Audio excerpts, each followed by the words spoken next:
giving you the real from A to Z surrounding the Dallas Cowboys. News, updates, rumors, transactions, takes, and more. So strap up, Cowboys Nation, and start your day off with A to Z Sports. Live with Will Steele. 3, 2, 1. Here we go. Happy Friday, Cowboys Nation.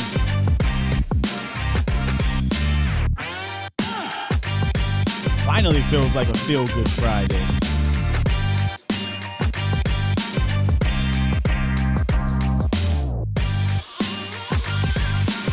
Good morning, good people.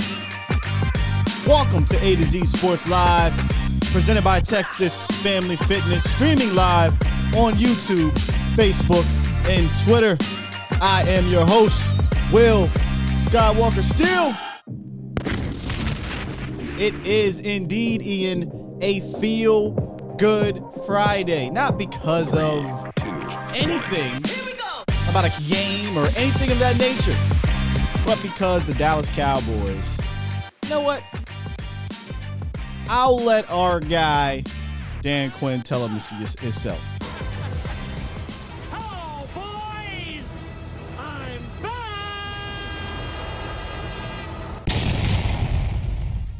That's right, ladies and gentlemen. Dan Quinn will be returning to the Dallas Cowboys as defensive coordinator for the 2022 season. The news broke at the end of the show yesterday, and how ironic. Our guy Mel Hayes called in yesterday, and we were talking through it. I'm like, you know what? I feel better now. As we talk through this whole thing, I feel better. And then literally as he hangs up, we get Stevie McNamara in the chat, and he says, hashtag Sky, Dan Quinn's returning for 2022. We confirm it, and here we are. Maybe the second best, if you really want to dig deeper, news of the offseason so far. The first being Will McClay. A lot of people probably put that to the side, but I think getting Will McClay and Dan Quinn back together is great. A great start to the offseason that unfortunately is starting right now. Of course, we'd all would like to. All right, guys, hear me. We all would like to still be playing, right? NFC Championship game today, but here we are. Here we are. So I'd rather have Dan Quinn in this building. I'd rather have Will McClay in this building. And we'll talk about the one player I believe benefits the most. And I'll ask you guys, and you can call in with your answers. You can hit the chat up. 351-999-3787 is the phone line. And, Stevie McNamara definitely breaks the news. That's why he is the mod god. Appreciate all you guys. There were some other folks in there that were letting me know as well. As you know, my day ones and those that are here every day, one-man band. So I don't get a chance to see everything right away. So I rely on y'all as well. So I appreciate that. So we'll talk about who I believe benefits the most. We'll get you guys involved, and then we'll hit the mailbag. Today is Fan Friday mailbag segment presented by Freeman Mazda. So we'll get into that later. And then we'll wrap up the show with some calls. All right. Good morning to everyone that's in the building already here. We got C. Burleson. We got Adrian, Zeus, Jonathan Scruggs, Mike Harris, Stevie McNamara, Tony Peters, Jeremy A., Frankie Franchise, TC915, Tommy Robertson, Nisi Irvin, Ian, Anthony, Mr. Woods, Mike Harris, 215, Khalil, what's up? Alpha Mason, my guy Fresh Fade. Who else? We got a Primetime Phil, Anthony Moore, Captain America, sir. And over here we got Kai 001, Brian, Mark Canella. And then on Facebook, what's up, Facebook? Ed Rogers, Lance Bell, Ruben Boyce, CJ Richards. I actually have CJ's question later on in the show for the mailbag. Chuck, Kenneth, Steven, John, Dannon, Russell, and Lewis, all on Facebook. Appreciate you guys being here. TC said his birthday's on Sunday. Hey, dog, happy birthday, man. We'll give you another birthday shout out later on in the show as well. John says, good morning. Good morning, John. Very happy Quinn is back. And we'll dive into some of the details in the roundup. The roundup is basically presented by Dan Quinn. But we'll talk about some of the details and some accolades that Dan Quinn received yesterday. But before we do just that, there was some news that was overshadowed. I don't really if it's news, but nonetheless, it broke. It's kind of confirmed that Mike McCarthy will be back next year, officially, according to Jory Epstein and her sources. So everyone that was talking about, including ourselves here at A to Z, Sean Payton for potentially 2022, that looks like a no-go, which, again, Sean Payton talked about taking a step back, right? Sean Payton said he wanted to get into the booth or what have you, analysts and all that good stuff. And I figured he would. At first, when this news kind of broke last week about Sean Payton potentially stepping back, we said, I think he'd go the Bill Parcells route where he hits the booth for a year or so. I thought it'd be more, but now I don't know. Maybe it'd just be 1 year. And then he'll come back to coaching. So Jory Epstein drops the news that officially, according to her sources down there in Dallas, Mike McCarthy is going nowhere. So he'll be back, and we'll just have to figure out how to build on top of what he did. He has to figure out how to get better as a coach, as a walk-around coach, as a leader of the coaches. I don't necessarily question him so much as a leader of the men. I feel like he can do that, but I don't know if he can lead his staff offensively, at least. That's something I would like to see him do more, take more charge, especially next year where you could potentially be a lame duck coach.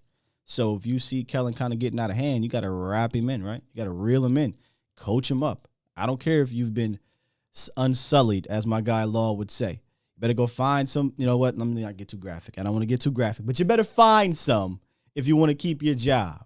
Because it's every year we talk about Super Bowl or bust in Dallas. No, McCarthy. It's pretty much Super Bowl or bust next year. And we'll talk about that a little bit in the mailbag segment. But Mike McCarthy will be back according to Jory Epstein, ladies and gentlemen. All right. With that said, let me get in here real quick to see if you guys have anything on that. James says, would love to see Peyton and Quinn on our Cowboys staff next year. Wow. Woo. And that's the other thing we'll talk about Quinn on the way out. He may not be a head coach again next year. I mean, it all depends on the situations. It depends on the team. I'm hoping, maybe as a fan, this could just be optimism here, that he sticks around longer than just the 2 years. But just getting him an extra year is extremely important. And we talked about why yesterday. We'll reiterate that. And I'll get into the main person that should be ecstatic and is ecstatic about him returning. So with that said, ladies and gentlemen, let's get into the roundup so we can get to the news on one Dan Quinn. Look at them, it's about that time. It's time! It's time! It's time! It's time. It's time. Time? It is time for. It's time for the morning roundup. Round 'em up, boys. Yes, indeed. The morning roundup presented by Texas Family Fitness. Solution for your fitness goals. Strive for progress, not perfection. Fitness goals are not accomplished with one workout. Progress towards your goals with Texas Family Fitness, a solution for your fitness goals. Check out any of the 9 locations in the DFW area or visit TexasFamilyFitness.com and let them know that Skywalker Steel and A to Z Sports sent you. Again, this roundup not only presented by Texas Family Fitness, but presented by Dan Quinn. It's all Dan Quinn for good reasons. He is officially running it back, as we said at the top of the show, which was basically the leading story of the day. And it did not come at an extra cost to the Dallas Cowboys. What do you mean, Scott? Well, normally in these situations with the Cowboys over the last decade or so, Jerry has had to expand his pocket. He's had to say, hey, take this extra bread to stay here. But according to Todd Archer, and let me bring it up here, Dan Quinn is still making head coach money. His deal with Atlanta went through 2022, so the Cowboys did not have to up his pay to keep him. I say that so that we don't go into this thing thinking, oh, well, Dan Quinn he wanted some money, he wanted to stay around to get the check, yada yada. It really isn't that, according to Quinn. It's two things, obviously. There wasn't anything out there that probably attracted him enough to leave. And then two, there were teams that said, you know what, we're going to go in a different direction. I think he probably had his sights set on like two jobs, Denver and possibly Chicago. I don't really know if he wanted to go to the Giants. And once those two kind of settled, I think Quinn said, all right, I'm good. I'm out. I'll wait another year if I want to be a head coach, but I want to continue to build something special here in Dallas. So, and it didn't take, again, any extra bread because he's still getting paid from his deal in Atlanta. So he's getting paid twice. He's getting paid by Atlanta and he's getting paid by the Cowboys. So Dan Quinn sticking around is more of a want to than the moolah version of it. And then he also won the Pro Football Writers of America's Assistant Coach of the Year, which deservedly so. Again, we talked about this yesterday. We gave him an A as a grade, and most of that was to do with given a defense that came off of a year of being historically a franchise worst defense. And then no one believed, aside from Cowboys Nation, most of us diehards believed that he'd make this defense better, middle of the pack-ish, but no one believed that he turned them around in the manner that he did. He made them a respectable defense in the NFL right away. So he became the assistant coach of the year. And that's why he got head coaching opportunities.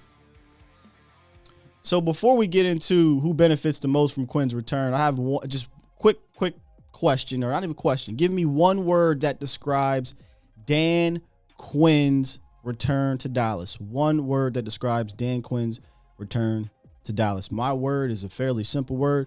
It's important. Important.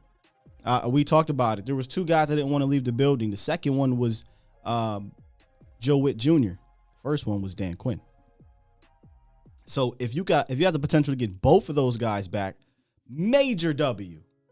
If you lose Joe Witt Jr., that would suck. Don't get me wrong, but the fact that you have Quinn around is huge, huge, huge, huge. Savior, relief, stability. Yes, Aegon. Epic. Nice, says Ian. Continuity. That's what we talked about. Este says, let me bring y'all up so y'all can see it yourself. Boom. Relieved. Gift. Good. Fire. Excited. Culture. I've seen culture twice now. Jesus. Thankful. Relieved. Yeah. It was definitely relieved is a good one too, because I'm not going to lie. I thought for sure he was out of this building, but then as the days went by, then the week went by, and then, the Jaguars gets filled. The Denver spot gets filled. I'm like, okay, I feel a little better, but still nervous. There's 7 other teams out there. And then the Chicago went down, and right away, Dan Quinn. Bless, says Jacob. C. Burleson says good. Hopeful. Exhale. And again, Paul says exhale.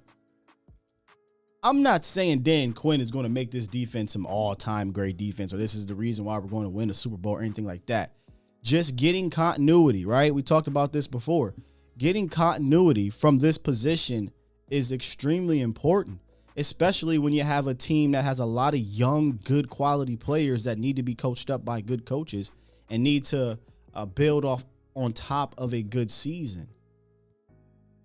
It's a young defense in reality. When you really, really look at it, it's a very young defense, and a lot of the guys that are free agents are the veterans.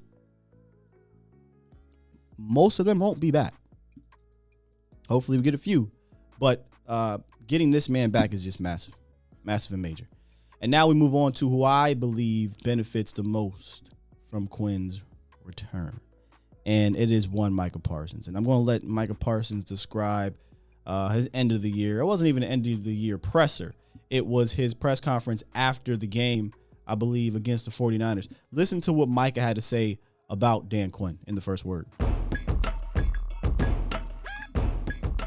I hope Q back, man. That's my dog, man. I would do anything for Q. And I I think whether he goes be a head coach or a DC somewhere, anybody in the NFL would be so lucky to have him. I mean, honest dude, pure heart. I mean, Q, brother, I hope you stay if you see this, man. And I hope we get another shot at this. But if you go, I'm going to miss you, brother. And, I wish you nothing but success. Michael, what can you say about the way that Dan Quinn was able to turn things around for you guys? I know you didn't play last year, but the turnaround that he had with his defense this year, what can you say about that? I think Q just found a way to touch everybody in that defensive room's heart. I think he found a way for us all to want to fight for him, play for him. And, some things is just more than football. And I think that's what Q represents. It's never just football with Q. And I think if he could and he was 30 years younger, he would throw some pads on and fight with us, any day of the week. So I think that's always special. He was a hands-on coach, and he made sure you really understood everything that was going on. He didn't let nothing go without being understood. So I think that's what Q did the best. Sometimes it's more than just football. And we couldn't have asked for a better polar opposites in that approach.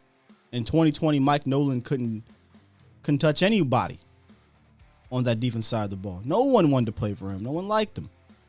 The next year you get in a guy like Dan Quinn, and not only is he good at the X's and O's, but he's good at getting the players to play for him, to play hard for him, not want to disappoint him, and not be overbearing in that way. Understanding how to mesh old school and new school approaches to get the best out of your players. And he did that better than anyone. No player than one Micah Parsons. So who benefits the most is this man. I mean, we saw the season. 84 tackles, 64 of them were solo, 20 tackles for loss, 13 sacks as a part-time pass rusher who had 67 pressures and the highest pressure rate among defenders, 3 forced fumbles, 3 pass breakups. Remember, he wasn't credited for giving up a touchdown this year, y'all. Micah came into this league and everyone said, oh, Micah can't cover. And I'm not saying the dude is Deion Sanders. I'm not saying that. But he showed that he can do literally anything you ask him to do out there on the football field at the position of linebacker, at the position of defensive end. He is your cornerstone player.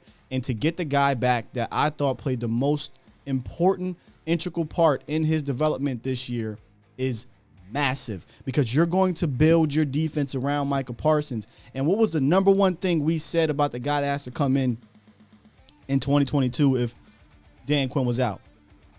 You have to you need to know how to use that man Micah.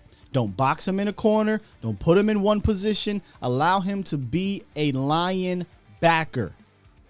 And I don't think there's another defensive coordinator in the league that could come in right now and do it better than what Dan Quinn did. Maybe next year, maybe 2 years from now, but Dan Quinn knows him better than anyone else. So to get him back was massive. Turned that man into an all-pro, a Pro Bowler, a Rookie of the Year. I mean, he had 5 games with multiple tackles for loss. 5. Jalen Smith had 6 tackles for loss total in 1 year. Total. He had 4 in 1 game. This dude is a menace. He's an absolute menace. And I think he is the most beneficial from Quinn's return. Who do you guys think is the most beneficial player from Dan Quinn returning? I'll hit the phone lines and I'll get back into the chat and see what you guys got to say. Got my guy, B. Bird. What's up, B. Bird? Hey, what's up, Scott? Long time, man. I've been working a little bit. And hey, man, I got a funny story for you. You may not find it funny. I don't know if you will. But so I guess a couple of weeks ago, I got a contractor out. He's going to come and do my garage floor, blue and silver. And then I was going to get my garage painted. The same thing is going to be this big old, cowboy garage. And so it's going to be the epoxy on the floor or whatever. And so the painter called last week and canceled. and I kind of, me and him was kind of talking. I said, yeah, I wanted to cancel too. So at this point in time, I just wasn't feeling it, man. I was like, I ain't mad at you, bro. I ain't mad at you. I said, I got to get some time to pass through, man. Then give me a month, and then I'll come back and we'll redo it. I ain't mad at you, man. As far as Dan Quinn is concerned, man, you know, I am a fan. I'm not as much as a fan as other people are, because I think that you can't underestimate the amount of talent we brought in. You know, because it's not like he took the same exact guys of last year and then did this. Micah's proven, if he continues to be a generational type player. You got two great defensive ends. We solidified some of the tackle issues that we've had, defensive tackle issues that we had talent-wise before, and we definitely addressed the safety issue. So we have different people in there. I am a fan. I'm glad he's back, but you know, I'm just not on 10 with him. I'm probably like an 8.5 or something like that. 8.5 is still amazing, but if you allow me to dive into some context with that, yeah, it's not the same defense as last year, obviously, right? No. But there are some players that were still here from last year. For instance, Anthony Brown had a pretty damn good year this year under Dan Quinn, right? Yes. Yes. Where you said we solidified the defensive tackle spot. I would say a lot of people had major questions coming into this season about that. You know, we had a rookie in Osa. Neville Gallimore got hurt right away, and Carlos Watkins was a jag. And then it was Quentin Bohanna, and then Brent Urban went down. So did we really have a ton of depth on the interior, or do we just kind of get by? And then I'll talk about the defensive ends. I just want to go down the line of the players you said. Yeah. And then the defensive ends, Randy Gregory missed 5 games this year. DeMarcus Lawrence missed 13 games this year. And then the linebacker position was the one that was depleted and didn't have the great play besides Michael Parsons. And as for the safety position, I mean, Jaron Kearse was just a journeyman safety. Malik Hooker couldn't stay on the field. KZ had an injury with his Achilles. So, yes, the talent was better, but I would say it was also better because of Dan Quinn. Yeah. So, and again, I am glad he's back. So I don't want to act like I'm not. Right. So one of the things, I haven't been able to talk to you all weekend or listen, you know, for the whole show. So you may have covered this. But am I only one of the opinion that Jerry Jones needs to make a move on Sean Payton now instead of trying to wait till next year? No, you're not. I've seen a lot of fans talk about that. And we did briefly touch on it at the top of the show because McCarthy is from all reports, is coming back, according to Jory Epstein. So, you know, right now it's just a matter of, hypothetically speaking, should he make a move? Because it doesn't sound like that's going to happen. It depends on Sean. If Sean's heart is not truly, because he said my heart is not in coaching this year, then I don't mind him taking a step back to recharge, because he's, 16 straight years, 2 years of COVID. What he went through last year, we won't know because we're here in Dallas, right? But they had to practice here sometimes. They had to stay in hotels because of was it the storm or something that happened down there? He went through the ridiculous quarterback situation. It was a tough year. So I'd rather him recharge and then come back with a fresh mind, a fresh mental, as opposed to going all in right now if he doesn't really want to coach. If he's just saying this to, put on this facade, then yeah, I would try to go get him if the cost isn't too great. Yeah. So the thing I'm worried about with the Cowboys is something that, and I'm sorry if I talked to you about this before, but so when Seattle lost in Super Bowl and when Atlanta lost the way they did, I immediately said these teams won't be what they are. They'll never come back. And so, and my friends always like, well, how? I said, because those are devastating losses, man. Yep. I say those things, you've had a victory, you should win, and you have no other reason that you lost but coaching, and you're going to lose confidence in the coaching. There's going to be the disconnect between players and coach. They're not going to trust them anymore. And the thing is I don't see how our players can trust his coaching staff and Mike McCarthy's leadership going forward. To me, next year, I mean, you can answer that if you want. No, it's a fair question.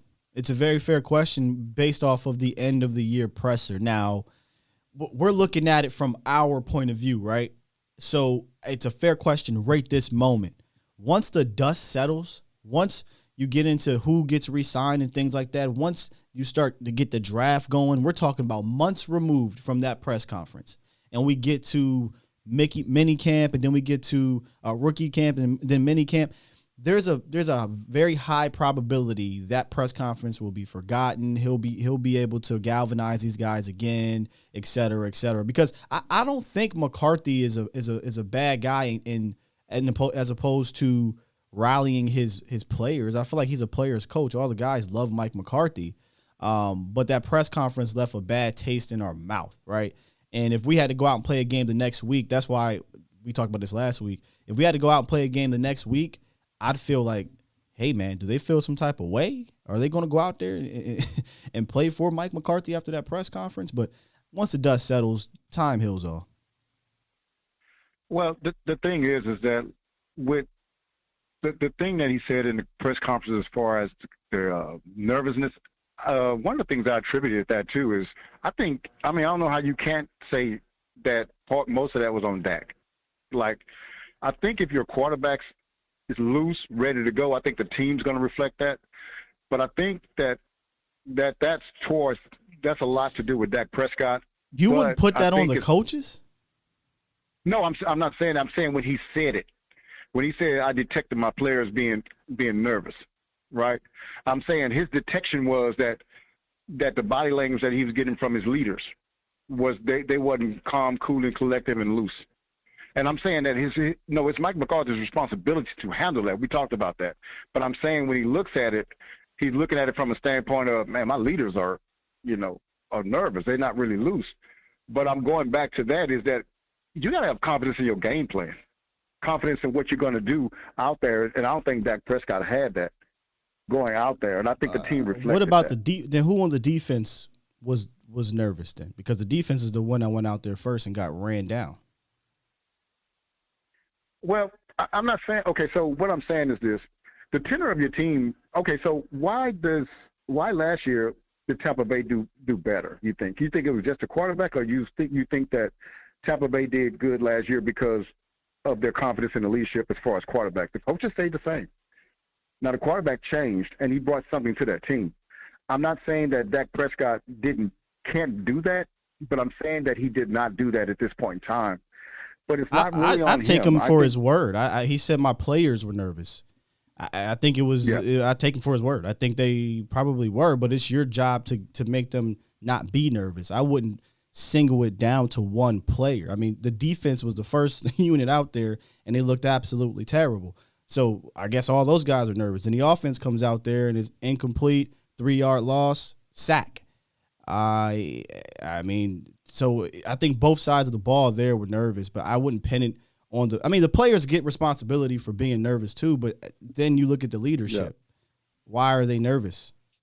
Is it game plan, or are you now part of the leadership? Now that's what we'll talk about that real quick. The coaches are leaders, right? But then on the players' leadership, who is the leader of the players? The whole team? Yeah, if you had to have one guy that led the players, who would that be, though? I'm talking about on any team. That would be your quarterback. Yeah, but are we questioning Dak's leadership? What I'm saying is this. Yeah, I'm not sure what you're saying here. What I'm saying is this, is that when my leader is nervous, then I'm nervous. If I look to him to be calm, cool, and collected to see how our team's going to do, then if that guy's nervous, then I'm like, wait a minute, why is he tight? He's usually not like this. Well, then is it something you get what I'm saying? If he's loose, if he's ready to go, then I'm ready to go. So then that's not a coach's problem, and that's you're blaming Dak Prescott for the nervousness of the team.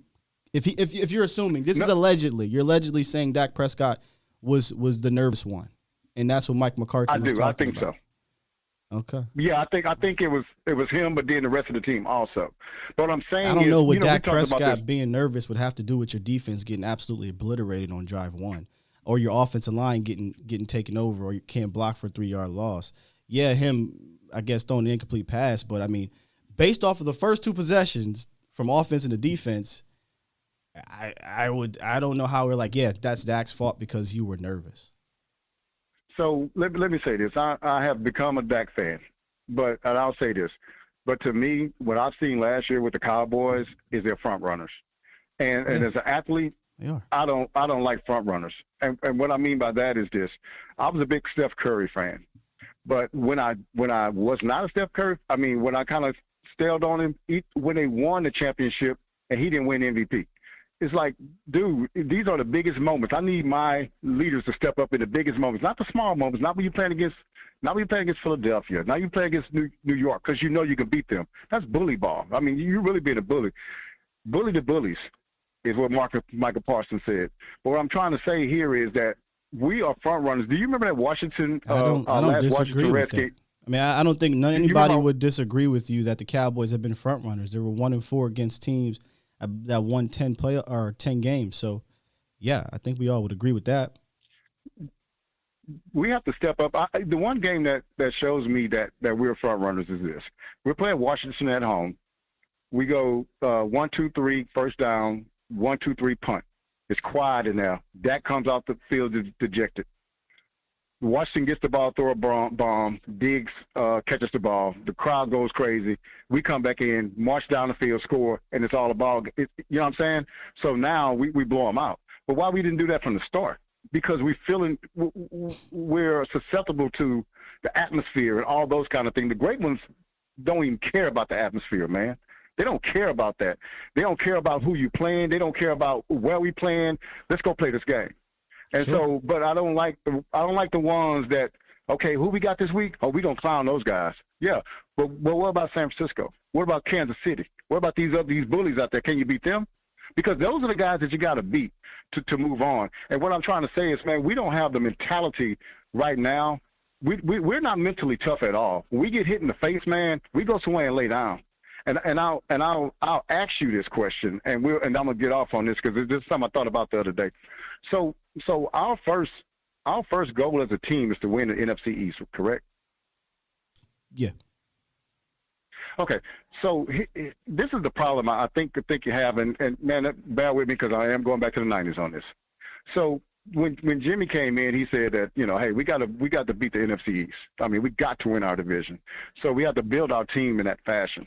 So he built a team to beat the NFC East, to beat the Philadelphia Eagles, the New York Giants, and Washington Redskins. And I'm trying to see if Arizona was in at the time. But three of those teams have been in NFC Championship games, and two of them had won Super Bowls at the time. So you're building your team to beat Super Bowl winners. And so when you won a division, it was some bloody stuff going on back then. You won that division, buddy. You won a division. But you were ready mentally, ready physically to take on anybody outside that division. Sure. Right now we're playing against teams right now that we just rolling our hats out there. We went 6-0, and I think we went 5-1 last year, and this, that, and other. So when we win the division, it doesn't really mean anything. But can I tell you what division does mean something? NFC West.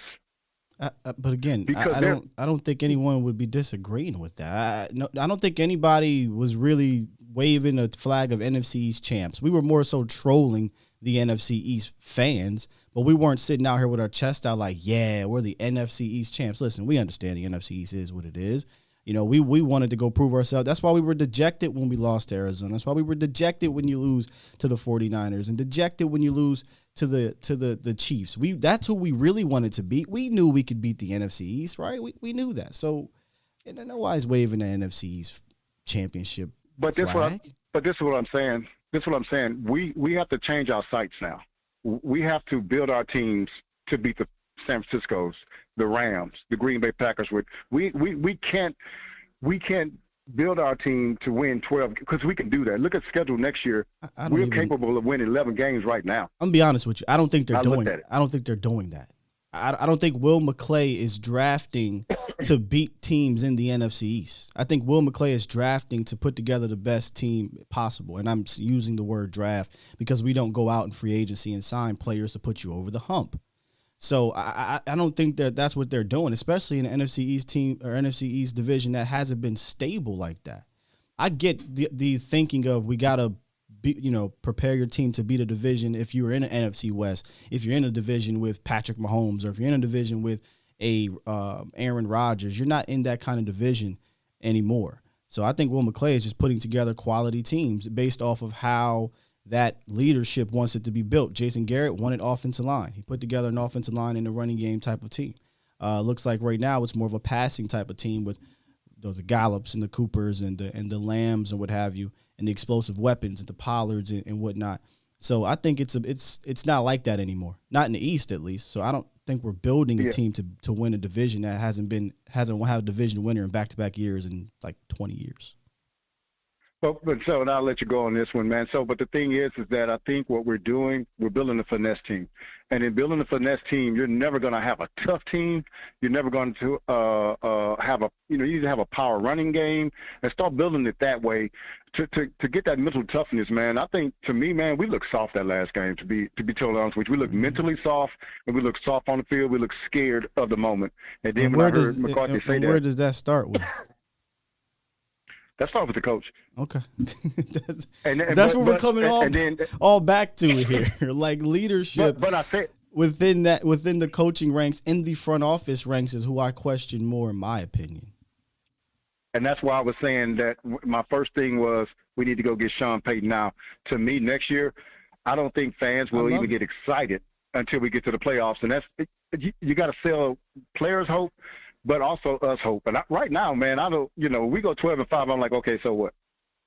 We can't even enjoy the regular season, to be totally honest with you. No, we talked about that. It's going to be a tough off season. It's going to be a tough season because we're going to have a lot of people who are out before we ever get a chance to be in. And listen, I can't be mad at y'all. You know what I mean? I can't be mad at all. But I know I got to be here. I'm going to be here every day. We're going to talk about it. Yeah. And I'm going to continue to be a fan. But, yeah, it's going to be more so a wait-and-see approach when you get to the playoffs. And that's just the way it is. All right, Scott, I'm going to holler at you later on, brother. I appreciate the time, man. Yep, no problem. Yeah, I think it all can come – it's all full circle.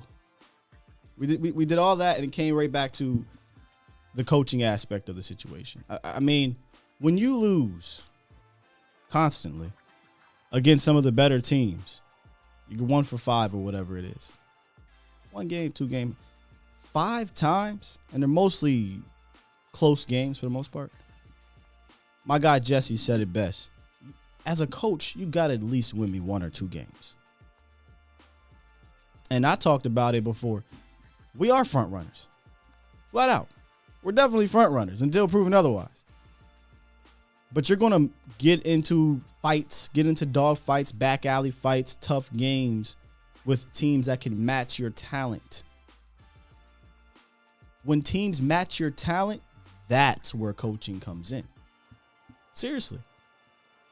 It's no different than Little League, no different than college, no different. When SEC teams go up against each other, the Georgias and the Alabamas, usually the better coached team, better prepared team, the better game plan will win that day because they're evenly matched from a talent standpoint. That's no different than the NFL. When we go up against the Eagles and the Washington football people, the Giants or whoever, you're more talented than those guys.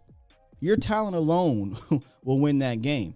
When you go up against the Chiefs, right? When you go up against the Patriots, or you go up against the San Francisco 49ers or whomever, where they have the talent that can match yours, then the coaching comes into play. I don't think anybody would say Shanahan is lesser than McCarthy and Quinn or Bill Belichick. Granted, and then again, we talked about Kellen getting the best of Bill in that game, but no one would say McCarthy is better than Bill Belichick. No one would say Sean Payton's another one, but nonetheless, we beat them. No one would say Andy Reid is lesser than a Mike McCarthy, right? Eric Bieniemy, et cetera, et cetera. Like, these teams came in with a better game plan. They came in with a better approach to the game, and they beat you. The same talent as you, they beat you. It is what it is. Let's get, I don't know who was next. I think it was B. What's up, B? What's good with you, G? How you doing? I'm good, man. Oh, man. I was listening to the last caller, man. I think I understand what he's trying to say. 100%. He's upset, and we are, haven't won anything in forever. I get it. You know what I'm saying? What I do agree with him is the coaching camp. Like, McCarthy's probably going to be – this is a lame duck year. Unless he He can, do he something. can get to the NFC. Honestly, man, I think he can even get to the NFC Championship game. He's still going to do his job. Oh, that ain't enough. Because You said Super Bowl or in bust. me personally, because Jerry, if the reports are true, let's just say they are. If he was waiting, if they had basically almost had a deal done in 2019, you think that Mike McCarthy winning one playoff game is going to save his job? If Sean Payton's then took a year off, he's refreshed, he's evaluated his scheme, because coaches can get better too.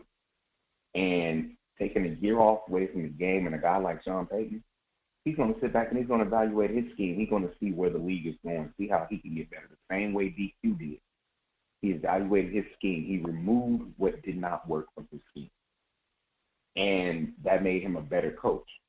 And his players, guys like Micah, he's not going out there running that same cover 3 base look where teams are just coming out. You know what I'm saying? So it probably will be good for him. Like you said, if it's true that he just needs to take a year off, by all means, he needs to do that for himself. I would rather that happen, honestly. I don't know that I want to get a guy in here or a coach. It's like a player, right? When the player says, I'm thinking about retirement, man. I'm gonna take these 3 months off and think about retirement. Once you start thinking about it, I don't want you on my team, because what if the going gets tough and you're like, man, I should have retired. So, let Sean recharge. If that's, like you said, if that's the case, or if he's just trying to pull a move, because even I was watching this interview with Dan what's Patrick. his name, Jordan. Oh. Yeah, with Jordan, defensive end, he was like, man, Sean always got a master plan. He said Sean always got a master plan. He was like, I love him, but it's some up his sleeve. He's just not sitting back. And I was just like, damn, one of your best players is sitting there saying, you know what, I know him. But he didn't take it personal or anything like that. And that's telling to me when one of your best players comes out and he feels that way. You know what I'm saying? And this is a lame duck year for Mike McCarthy, man, and it's gonna be real uncomfortable around that football team this year, because everybody it's just a clock that's ticking. And for the players, they got to be professional and they got to go out and handle their business. But at the same time, let me play devil's advocate on that one. I think it's going to be less awkward than a lot of people think. Here's why. In 2019, that was a true, we're doing lame duck with quotations. Lame duck. In 2019, that was a true lame duck year. Jason Garrett didn't have another year on his contract, right? There was really nothing Jason Garrett could do besides win a couple playoff games to get his job back. And I don't even know if that would have worked, because it's been a decade situation. Whereas they could just let him go out quietly and go find a new coach and everything is good to go, right? This year, it's a lame duck because we're calling it a lame duck because of the situation with Sean Payton. But what the hell? What if Sean Payton says, "Oh, you know what? I like this booth thing. I want to I want to sit in the booth for another year or two and collect a $10 million paycheck to do nothing but work for 5 hours a day." Right? So it's lame duck because, the Sean Payton thing is hanging over there, but it's not guaranteed. So I think McCarthy and those guys can still approach it professionally. Like you say, and they still have a good team. Let's get that out the way. It's still a good team that can get to the playoffs, win some playoff games. They just have to go out there and do it. So I think it was more lame duck in 2019. Oh, okay. I feel you. I can see how you because it's up to Sean Payton. I mean, truly, if Sean Payton says I'm good, I'll come coach in another year or two. Are we going to fire McCarthy? I don't know if he's going to fire him. I don't know. It depends how the season ends. I wonder what took them so long to come out and say it. Is it to make them uncomfortable? Like, what would be your come out and say your motive and not come out and just say, look, my coach is going to be here. Why take damn near 2 weeks after the season ended to say that? Now, you feel like you have to evaluate your head coach, and that's cool with me. Technically, they didn't come out and say it. Nobody came out and said anything. Jory Epstein went and did some digging, and she dropped a report. But if we want to go further, which, again, if we really want to go back and look, Patrick Walker literally before the game of the 49ers asked a source inside the building, what's the temperature on Mike McCarthy? He said he'll be back. And then after the game against the 49ers, they asked him, what's the temperature? He says, I don't really see anything changing, but I guess, you never know. So there was already reports out there that Mike would be back. It's just that the nation was pissed, right? And then we had the whole Sean Payton thing hanging over our heads. And then Jerry went on the radio and talked about being pissed at the coaches and things like that. So he didn't give us any, he could have easily came out and said, yeah, we'll bring back Mike McCarthy. But he was pissed just like we are. And a lot of people question, is that real? Are you really upset? Right? Like a lot of people called in here and said, is he really upset? Is that just fake? And then apparently, according to most fans, it's fake. He wasn't that upset to make a change. But you know what, too, man? Jerry Jones always said, man, I like when you talking about the Cowboys. I like that stuff. Mm-hmm. So if he feel like he can get the Cowboys in the news 2 extra weeks going into the AFC Championship and the NFC Championship, well, there's your answer then, bro. He is going to. There's your answer. He is going to let it. He's going to let it happen. But, man, just real quick to touch on some player stuff, man. You know what, man? I think you just touched on it at the end of that call. You were like, or maybe before I got on, you were like, the philosophies of Jason Garrett. He wanted his team built with offensive line. And I agree with that because, to me, that's when my quarterback was at his best when we were dominant up front. And we could sit here and talk about Dak being a $40 million quarterback, if he's that type of player and all that. When this team, not just the offense, when this team, to me, was competitive every week from the standpoint of, your quarterback playing confident, you're able to give your defense needed rest at times when you can run the football and you were dominant up front. And I think the philosophy has to be tweaked a little bit and get back being strong up front, because if it comes down to, let's just say, seems like everybody's pet cat around that. I've been hearing a lot, like Jeff Kavanaugh and all these boys. Loves N'Kobe Dean from Georgia. That he likes the linebacker from what's his name? Devin Utah. Lloyd. I don't think those guys. Yeah, I don't think they'll be there. Me personally, but It's that you season. never know. But I personally want a guard. If I got one of the guards that I really like is the kid from Kentucky. Yeah, Darian Kennard. I'm just now getting into the lab, and he was the first dude I looked at. That dude looked like a damn mammoth. Bro. Man, that looked like Leonard Davis all over again, bro. He's huge. Stop playing. Now, man, that's the type of Duke came out. Our guy Duke Manyweather, who I'm gonna try to get on the show during this draft season, and said he's a tackle. He believes he's a tackle, but I think he's a guard. I mean, listen, I ain't no mastermind. I ain't no O-line mastermind. I just happen to look at it, and I'm like, I think he projects better to be inside. There's a lot of analysts that believe that too, but nonetheless, I would love, I'm not saying there's tons of guards you can get in here and groom or whatever, but he's one of the first ones I had looked at, and I'm like, man, he's huge, and he'd be a nice addition if you want to look for a young guard to get in here. Big boy, or the kid from LSU that, if I'm not mistaken, he wore Collins' number 70. I forget these kids' name, and I just started watching a little bit of, because I'm looking at offensive linemen. But I feel like offensive linemen make your team better. I want them to make their defense better down the middle, and that's what this team really needs to do to make their team better. They need to address the middle of the football team. I think you're at a position. Tackle, you're at 24. Linebacker, safety. You can't zero in on one thing, right? 24, you got to have an open mind to at least 5 different positions probably at that point in the draft. Obviously, offensive lineman is up there in our draft needs. Linebackers up there. Safeties up there. Defensive tackle is up there. So if any of those players fall to you at 24 and there are whichever position is highest on your board, you can take it, and I think you should take it to the bank and feel good about it. Yeah, that's how I am, man. Go with the highest rated player on your board. At that point, I'm just saying. At that position of your need, though, because BPA is BPA to an extent. You can't just be like, you know what, tight end is number one. I'm going to take a tight end. Your quarterback's number one. I'm going to take a quarterback. Your running back's number one. I'm going to take a running back. Not really. That's not really what you're going to do. Right. But that's what I'm hoping, man, because I just feel like offensive linemen, I think that's what'll make our team better rather than linebackers there. That's just me, man. But, well, I mean, I think N'Kobe Dean would make this team better.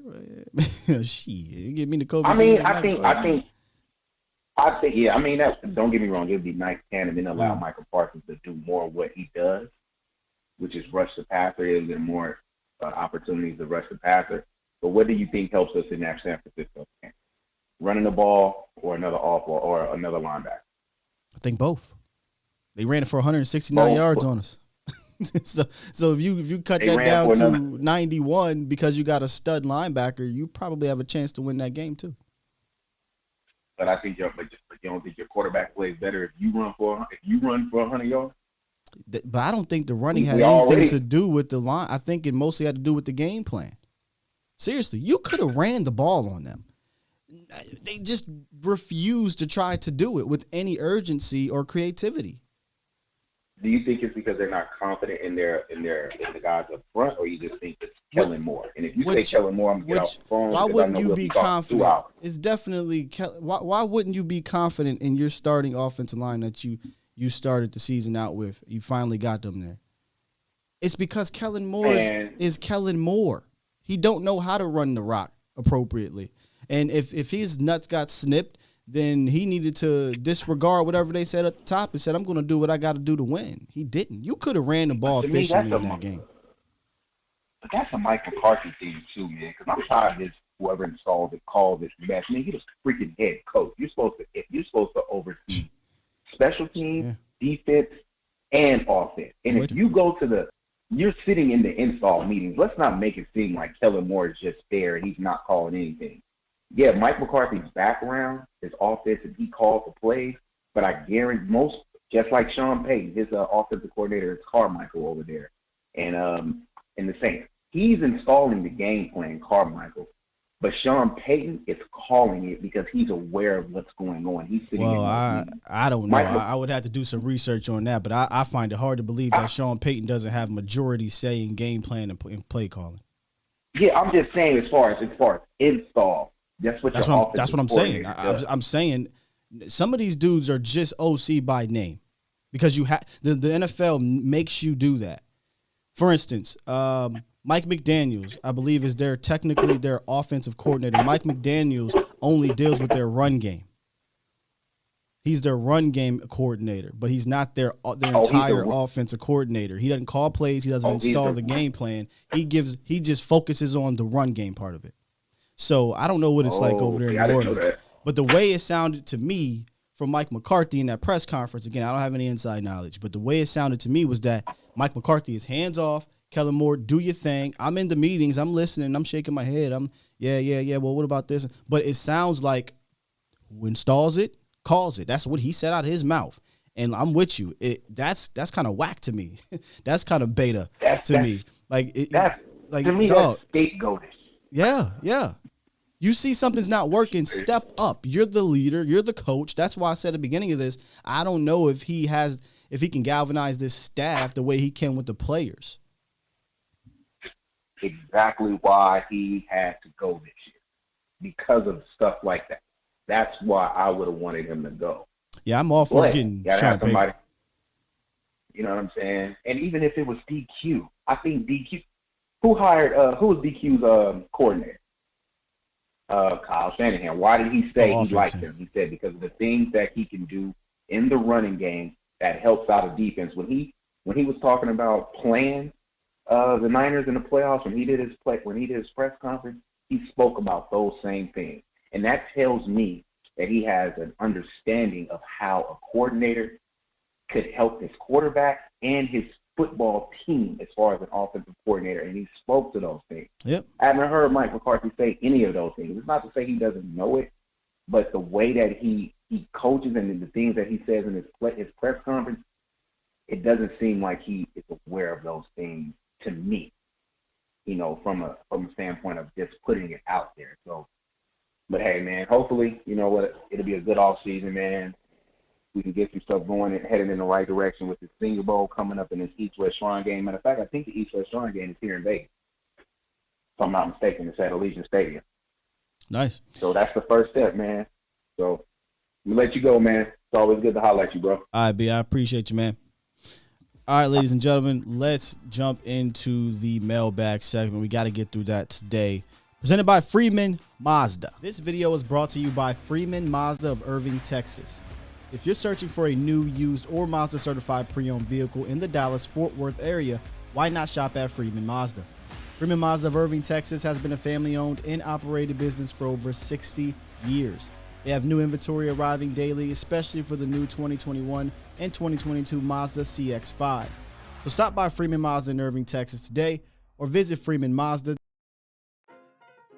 All right, this is the Freeman Mazda mailbag segment, and we usually go around social media. Today we have Instagram and YouTube. First up, no time for EWE on Instagram. Appreciate the question. He says, he or she, not sure. Which of these changes would you reject? Reject is the keyword. Move Parsons to DE. Draft linebacker in the first and second round. Make Zeke more of a fullback in two-back sets. Move Collins to left guard. Steele starts at right tackle. These help Cap upgrade in a few spots, and Parsons might break every sack record. I'll go through all three of them. I wouldn't reject moving Parsons to defensive end. I mean, I don't want to do that, but of these three, that's not one I would reject. Now, the first round, second round linebacker, that's double dipping.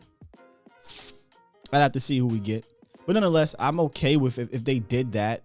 I think Michael would be a beast there. I want to keep him at linebacker though. I think that's the best. Zeke to fullback is the one I would reject. I'm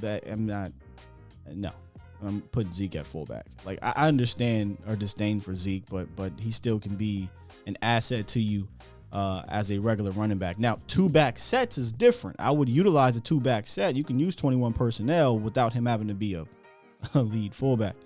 Would not reject moving Collins to guard and starting Steele. In fact, that's exactly what I want to happen to help this offensive line right away. So that is no time for EWE. Would you guys, which one of these would you reject? Parsons to DE, draft the first and second round linebacker, Zeke to fullback, Collins to guard. Anyone? Bueller?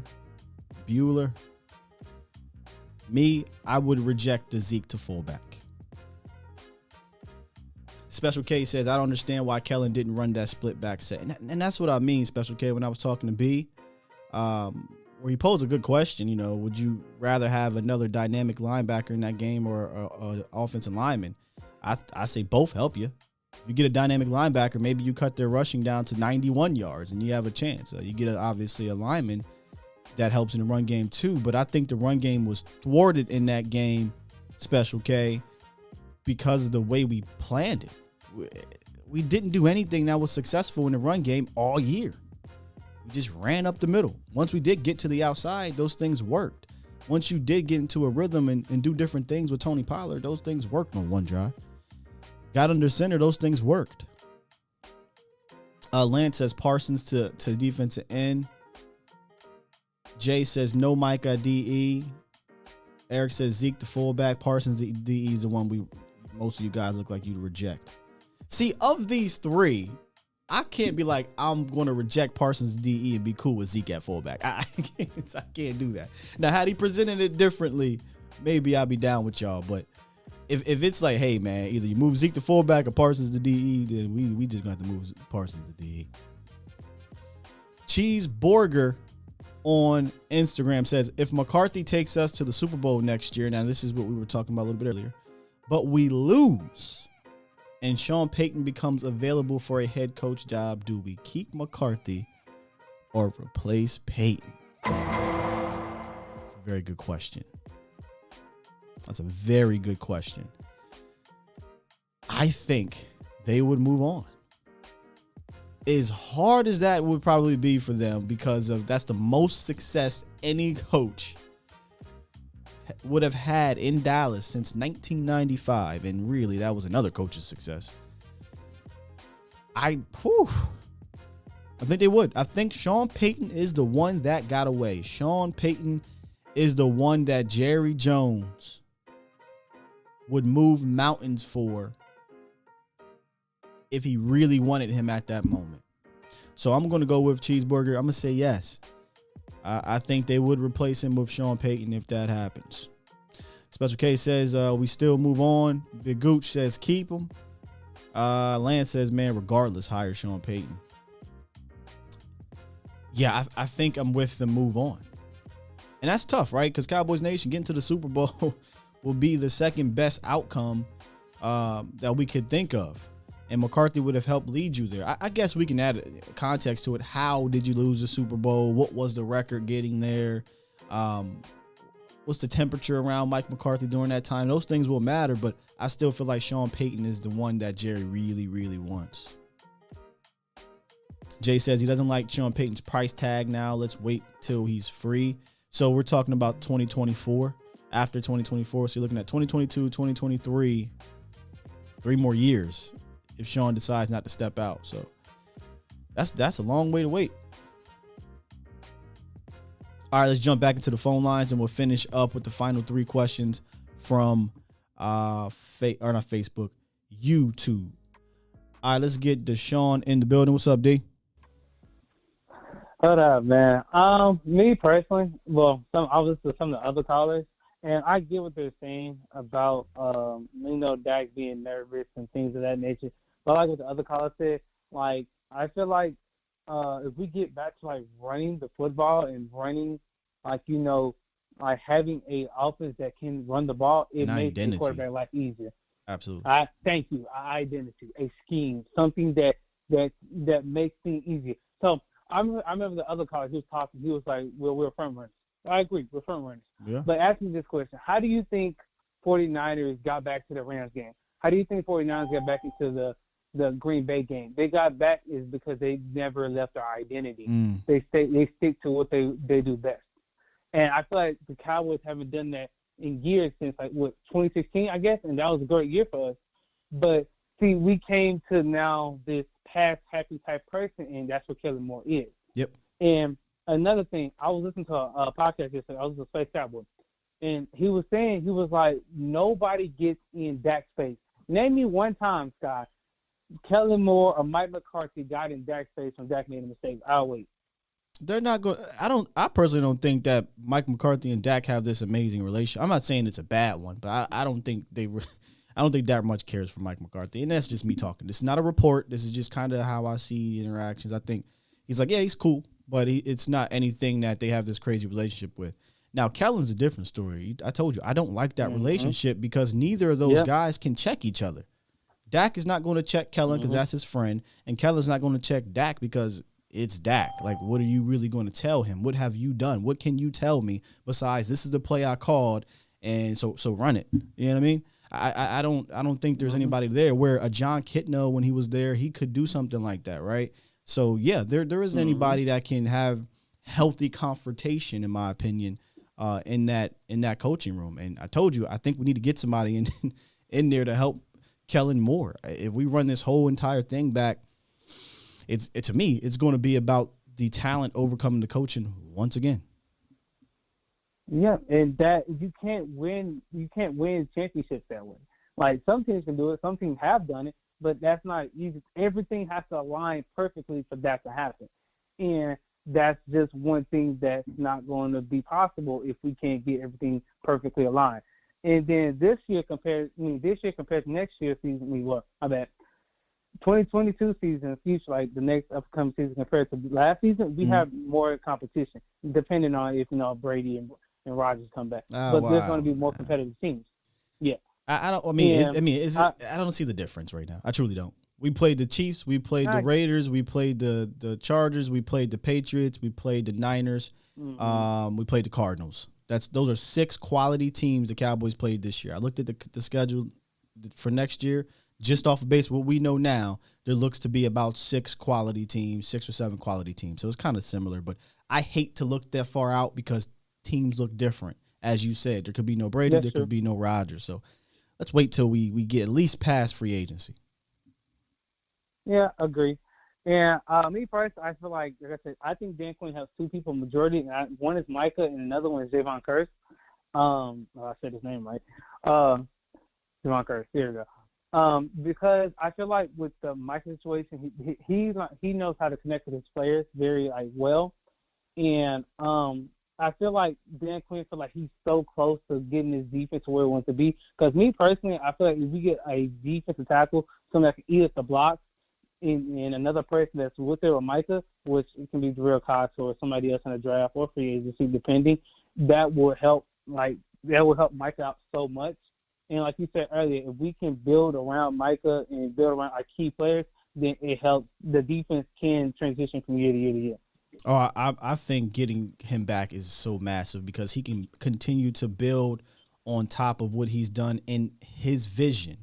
You know, not someone else's. Like, obviously, if he was to leave, you needed to keep somebody like a Joe Witt because they understand his vision a little bit because he's been around him the last 2 years and he's been around this team. But Dan Quinn has showed the ability that we don't know if Mike McCarthy has showed yet, which is Dan Quinn said, I took a step back those 6 months or whatever. I said, okay, where can I get better at? What worked in Seattle? What worked in Atlanta?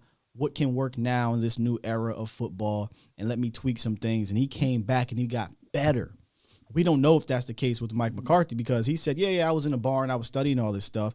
But then you got here and you're not allowed to do the things that you said you studied on because Kellen's your guy. Kellen's the guy installing and calling.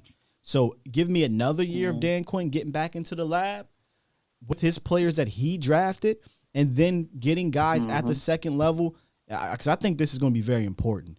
Getting guys at the second level that fit his mold is only going to make this run defense better. He didn't really have a chance to do that. LVE wasn't a total disaster this year, and I think it was because Dan Quinn coached him, allowed him to be better, and not Mike McCarthy, Micah Parsons helped with that as well. But LVE is not a Dan Quinn type of linebacker. Jalen Smith was not a Dan Quinn type of linebacker. So he can continue to build that second level with your Jabril Cox. You go out and get it. We're saying the Kobe Dean, but there could be other ones as well. But getting that second level to be fast and furious and then continuing to build up front on the interior in his view is only going to make the defense that much better. And I'm not saying elite, number one, whatever, but we talk about building consistently good defenses. This is the way you do it. You keep around the guy that did it the previous year. Yeah, and like I said, me personally, I feel like this team can do so much more than it's capable of. But the thing I feel like we get in the way of is, one, I'm going to say this. We do this all the time. Every time I feel like we win a game, we overhype ourselves. We overdid it. Even Dak said himself when they went 7-1. They got ahead of themselves. I feel like if we can just be humble and be like, all right, cool, we're going to take this game by game, week by week until it's time, then that's where things can get kind of better. And I like what one of the callers says. He was talking about how they were the nervous tactics coming to the playoffs. If you've seen the 49ers, they were hands up. They had music going on. They were riled up compared to us, where we try to look serious, try to make. I think Loud Nation said it. They try to make, or you, one, not two. They try to be perfect, and you can't go out there and be perfect. You're going to eventually make mistakes. I think you said that. I think the number one problem with that game is we didn't have an identity, and the 49ers did. And we talk about, well, how do you become confident, right? How do you shake the nerves? You have confidence in your plan. I think it was B. Bird we talked about. Why would the Niners feel any less confident? They have an identity. They're going to go out there and do what they do every single week. There's tweaks to it. There's game plans to it, but they're going to do what they do. What the hell does the Cowboys really do every single week? Because one half of the year, it was one thing. The other half of the year, it was another.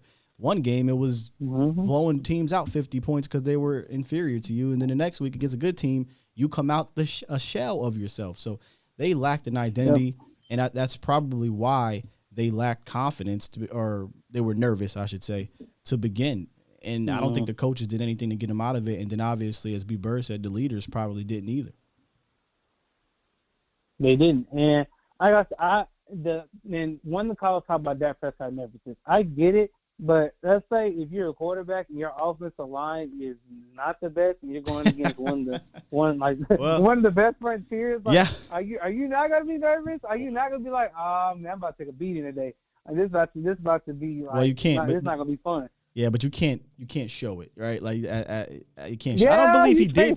I don't believe he did show it probably until he got sacked on the third play of the game. But yeah. True, but like I said, me personally, I think what we did and what we're doing as Cowboy fans, we're doing what every fan base does. They put their quarterback on they see where their quarterback's at, and their quarterback's not on a high pedestal, then they just take that one blame or that one aspect, and they don't see the complete thing. Like, now, be honest with me, would you take Jimmy G or would you take Dak? I guarantee you, majority of people are going to take Dak, correct? God. If Niners had Dak Prescott, they'd be the favorites in the NFC going into the playoffs. Thank you. Man. I agree. And so, like I said, I tell people this all the time, is when you come in, you have to have a identity to where it's going to be game in and game out. Because this is not going to be – if we don't have an identity this year, Scott, me, you're going to have the same conversation when it comes January. I promise you. You'll have the same conversation. Talking about Sean Payton. And eventually, not the narrative, but the conversation will shift. Because right now, it's all we're frustrated with Kellen. We honestly are just whatever. But eventually, once it's official that he'll be back, because right now it's not all the way official. Apparently, he still got the Miami job. The Dolphins are looking for a second interview with Kellen Moore. So, but once that gets done, if he doesn't land it, then the conversation now has to come back to, all right, man, how can Kellen get better? Where was he successful at? How can he get better? Who can come in to help him? Things like that. That's where the conversation is going to have to shift because he's going to be here. Shift. But hey, bro, appreciate the call, man. Thank you. All right. Yep. Let's actually get back to the mailbag portion of this thing. Johnny Lopez on YouTube says, with Dan Quinn coming back, is this going to lead to more top free agents wanting to come to Dallas? If so, how will that affect the roster? I think Dan Quinn, the success he had last year with some of the free agents, the Malik Hookers, the Jaron Curses, right? The Carlos Watkins, I definitely think players will want to come play for Dan Quinn. This will be key for those 1 year prove it type deals from guys that may have been injured or guys that may be looking for a payday the following year, or maybe an unproven young guy, but the potential is there and they think that Dan Quinn can get the potential out of them. That's going to be key because we know, Cowboys Nation, Stephen Jones is not going to go sign the Tyrann Matthews if he becomes a free agent, the Bobby Wagners if he becomes a free agent, or any of these top tier names that still can play the game. He's not going to do that. So Q could potentially bring out another Jaron Curse, another Malik Hooker, Carlos Watkins. So yeah, I think there will be some free agents that would love to come play for Dan Quinn. How will it affect the roster? Well, that depends on who it is, right? Dante Clark on YouTube. With Dan Quinn back, what improvements do you see him making compared to last season? What free agent do you see him bringing back and possibly bringing in? I'll start backwards. I don't know about possibly bringing in just yet because all the free agents aren't there just yet. There'll be some cap casualties. There's still guys playing or what have you. And we'll do the free agent focus. In fact, we're going to do one, I think, every Friday starting next week. We'll do a free agent focus. Now, who do I see him bringing back? Number one, Jaron Curse. I mean, we talked about this for a few weeks. I think Jaron Curse has to be, if not priority 1A and Randy a 1B if you're into the Randy Gregory resigning. But Curse was so integral in this defense being respectable because of his versatility and because he allowed Micah Parsons to not have to call the plays and worry about where everybody else is at. And as a young rookie, they put a ton on his plate and they realized, okay, I don't want to mess this man up. Let's take some off of that plate.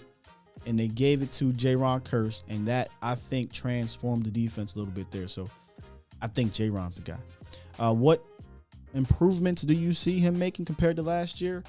I think he's going to beef up the interior more. Again, when we drafted Quinton Bohanna, it wasn't that, Quinton Bohanna is this stud. He's just this ridiculous monster. It was, we actually drafted a big, fat one tech. No offense to you, Q, because you ain't fat as you look. But we drafted one of those pluggers like that. We signed a Brent Urban, a one tech guy to hold up blockers, and they talked about that being their sole responsibility. That gave me confidence moving forward that maybe we're taking that position a little bit more serious. So I think he'll continue to try to beef up the middle of that defense, which will help everybody, right? Keep your linebackers clean, your defensive ends if they get pushed from the pocket. So that's where I could see Q helping out. And then finally, Cold Jelly, a.k.a. CJ from Facebook, says DQ is going to want to sign some defensive players, but who? And I didn't even realize it's kind of the same question. CJ from Facebook, my apologies. At this moment, man, it all depends on the pockets of Steven. But here's what I'll tell you. I'll tell you a type of player instead of who, because there's a ton of them. Quick, fast coverage type of linebackers. I feel like you got to look at the free agents there to replace your LVEs, to replace your J-Ron, or not your J-Ron, you replace your Jalen's and replace your Keanu Neals. I think the linebacker spot is one of the heaviest spots we'll attack in free agency. I mean, I could be wrong, but when you look at the depth chart right now, all you got is Micah Parsons and then Jabril Cox, who is coming off ACL injury. So I could see them going out signing 2 linebackers easily. I would favor maybe possibly bringing in a starter if the price is right, or a guy who can compete to be a starter. So that is the mailbag segment presented by Freeman Mazda. Make sure you guys, if you're looking for a new, used, or Mazda certified pre-owned vehicle, check out Freeman Mazda of Irving, Texas. I'm going to close out the show here with a couple more calls. Let's get to Siobhan's Pre-Med Los Animal. And we're going to have, you know what? Let me lock this up. We're going to run through these rapid fire type. What's up, Siobhan's? Hey, what's going on?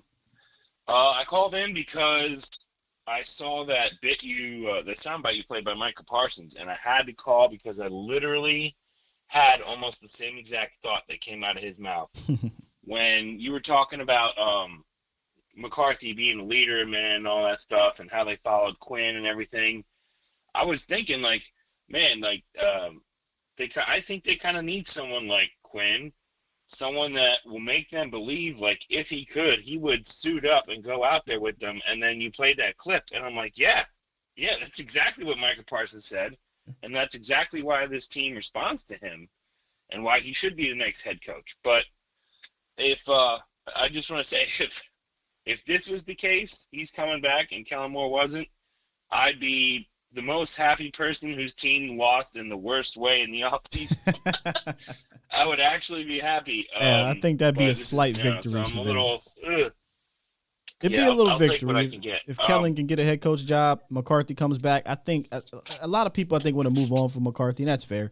But if you can swap offensive coordinators, get another guy in here, I think you'd take that victory. And honestly, I think Kellen would do really good in a pass-happy college team system because he's got like these, those trick plays that take long to develop. That's college stuff. Like he would do well in college, I think. Yeah, that's why I was shocked that he didn't take the Boise State job, but I think he got a wink behind scenes. I see. Yeah, well, I mean, as long as Quinn stays, the possibility of him becoming a head coach is always there. Maybe not likely, but it's still there. So that's always good news. And that defense, maybe no tackle, a couple linebackers. I'd really like to see us get a really big, beefy center for our offense to keep guys from coming up the gut, stuff like that, or open some holes for our running game. But that's it. I just wanted to say that's crazy how I pretty much had that exact thought, almost word for word, and then you played that soundbite and it came out of Micah's mouth. So yeah, that was a good soundbite by Micah. That's crazy, and I agree with him. Yeah. All right, Vance, appreciate you calling in, brother. Take it easy. Stay up, Dallas fans.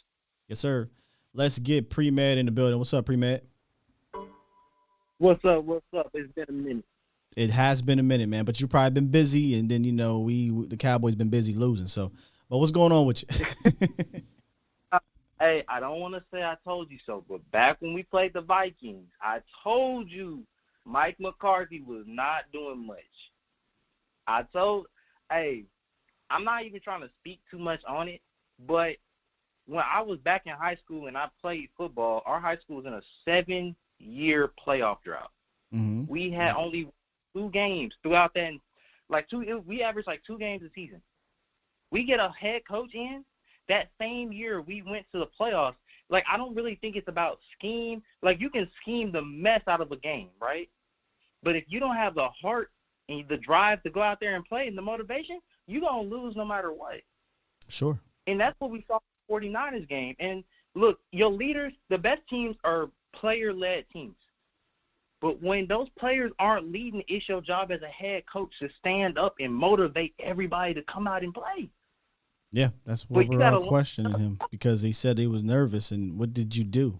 I didn't even hear an answer. Like, nobody asked him, well, what did you do to get them out of being nervous? Didn't sound like he did anything.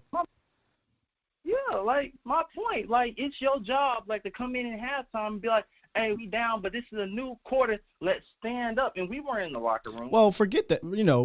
Pre-man, forget halftime because they came out and they shut the Niners down. I mean, the Niners only scored a touchdown. In fact, the Niners only crossed the 50, really, because of the interception. That's the problem with Dallas. Against these good teams, every single last one of them, for the most part, they came out slow in the second half of the year. I don't need you to go to halftime and be like, it's time to get it together. Like Jerry said, get it together now. Get it together now. And they didn't get it together at the beginning of the game, and that was one of the keys of the game. You had to come out and start fast because we've seen when Dallas goes down 10-0, they lose. And they lost every last game. They went down 10-0. And me personally, and like this is all I'm gonna say about this until like then the next thing I want to say. I think he deserves his job. I'm gonna be real frank about this because the team didn't buy in last year. Yeah, we have a whole bunch of injuries, right? But literally, you have players saying they aren't buying into Mike Nolan's scheme. Mike Nolan, the coach that Mike McCarthy brought in, right? People weren't buying in. But now you have Dan Quinn, people that bought into, but we still aren't having the motivation, and I think it's the head coach's fault at that point. Wait. What do you mean? The defense did? What are you talking about? Are you talking about? I'm confused here because no one bought in on Nolan, so he fired them and he brought in Dan Quinn. Yeah, the offense wasn't buying. Sorry, defense bought in. The offense did not buy in. Oh, so you're talking about Kellen? You think he got the power to fire Kellen? Shoot, not Kellen. I'm not specifically talking about Kellen. I know. I kind of. What do you mean? I kind of. Well, no, Kellen is kind of similar to the Nolan situation. Just read between the lines. Go listen to some of the conversations from one Amari Cooper, and you tell me if they're bought in. Yeah, you're right. I think it's funny. And I'm not saying Nolan was terrible. Kellen has some potential, and he showed he could do some good things. But what I'm saying is there may be some type of gripe with some of those players in the scheme, and how could they not be? Look how it is. So if he had the balls to do what he did with Nolan, then he should do it with Kellen. But he doesn't not the balls, the power. He doesn't have that power, pre-med. So Kellen's here unless Jerry wants him gone. And I think that's funny that they're talking about getting rid of Coop, the only person who said anything about the offense really this year. Besides the comment Dak made about the refs that fined him, $25,000, which was crazy. You haven't heard anybody actually step up. That was crazy. And talk about anything. Like you have Michael Parsons, you have D-Law over there talking about the defense, but then on the offense, you don't have any leaders on offense. You have a bunch of individuals. No, I think Dak is definitely the leader, but I mean, we gotta listen, guys. Leadership ain't going to win you games. Leadership is going to help control things when things get out of hand or help you step up when you need to step up, but it's not just going to win you games by itself, right? There's other things that come into it. That's why this is the ultimate team game. What we don't have enough on that side is dogs. That's what we don't have. We don't got a Dez over there that can whip somebody up into shape, right?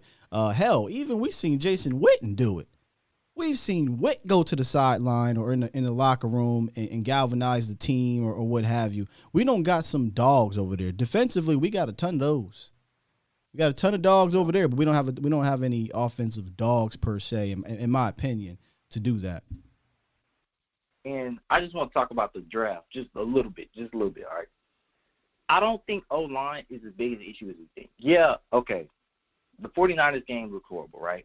But you have some of the best individuals at the O-line positions in the NFL, people would die for. Joe Burrow would die for one of them, right? I think you fire your O-line coach, you get somebody else in, you slap Tyron, tell him to stop playing like trash, right? Move Lyle to left guard. You can't slap Tyron because he might get hurt. so it ain't really about the dudes that don't have the talent. They got the talent.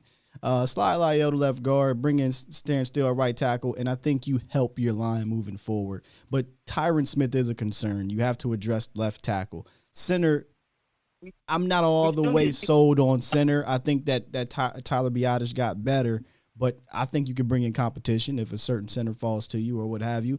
You can try to upgrade there as well. But I actually fall on the side with you. I think the line it doesn't need a total overhaul, but it needs to begin the process of rebuilding. I think you can go into next year and still and be successful offensively with the line. You just have to make some minor tweaks, but begin that rebuilding process. Yeah, my point with the O-line thing is because I've been looking at people to draft since like the mid-season, right? Because I don't know, it's just kind of fun. We have average players on defense that just played over the standard, right? Like it's like a people are talking about drafting the O lineman in the first round, but it's like, yo, you have only one linebacker. Jarrell Cox I'm still on the fence because we haven't really seen him play. We have seen some flash plays. He tore his ACL, unfortunately. We don't know what we got. I'm excited about Jabril, but you still need to bring in a linebackers because you only have a healthy one on the roster. Exactly. Like, I still want another dog at linebacker. If you get someone like Nakobe Dean that falls to you in the first round, please don't pass on him for a lineman. That's like they just. But see, I'm not all the way in there yet. But it all depends on your board. If your board has a left tackle who you grade as like a top 15 guy that slid to 24, and you got Nakobe as let's say you got Nakobe Dean as like your 20th guy or whatever. I mean, left tackle is not a bad position to take right there because you have a left tackle issue. Tyron Smith is not going to play 12, 13 games anymore. That's just clear as day. Right, so it's very early in the process, pre-med. I don't think you should ever, at 24, ever narrow it down to one position or two positions. You got to be open-minded. You may want Nakobe Dean, but if you go into the draft saying it's Nakobe Dean or bust or it's Devin Lloyd or bust, you're in trouble. Because what if you get there and you're like, oh, now I'm panicking, and you take a Johnny Manziel? You know what I'm saying? So you got to have a plan. I do think that linebacker and safety needs to be the top priority on the board, though. Just because, like, do you want are you re-signing Donovan Wilson next year? Brother, it is January 28th. We got to get through free agency first, right? Like, we got to get through and that's just why I would never do a mock draft right now. Mock drafts right now are just for clicks and for fun.